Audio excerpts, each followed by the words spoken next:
Welcome back. Bulletin का बाकायदा आगाज करेंगे। वजीर आला सिंध मुराद अली शाह की ज़ेर सदारत इजलास का इनेकाद हुआ है, जिसमें सिंध काबीना ने सनती इलाकों की तरक्की के लिए 2.9 अरब रुपए की मंजूरी दे दी है। वजीर आला सिंध मुराद अली शाह ने इस मौके पर कहा कि शहर के तमाम सनती इलाकों की सड़कों और निकासी आब के निज़ाम की मुरम्मत की जाएगी। सिंध हुकूमत सनती तरक्की के लिए पुरअज़्म है। सिंध हुकूमत सूबे के दीगर इंडस्ट्रियल स्टेटस के लिए अलग पैकेज का ऐलान करेगी।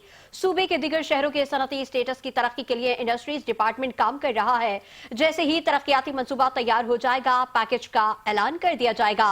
23 अजला में अवामी कचहरियां मुनक्किद की गई थी। अवामी कचहरियों में अमनो अमान, पुलिस, सेहत की सहूलियात, बल्दियाती खिदमात, वाटर सप्लाई, सड़कों, आबपाशी और तालीम से मुतालिक शिकायत मौसूल हुई। वज़ीर आला सिंध मुराद अली शाह ने अफसरान को हिदायत की कि तमाम महकमे अवामी शिकायत का अजाला करके उसकी रिपोर्ट पेश करें।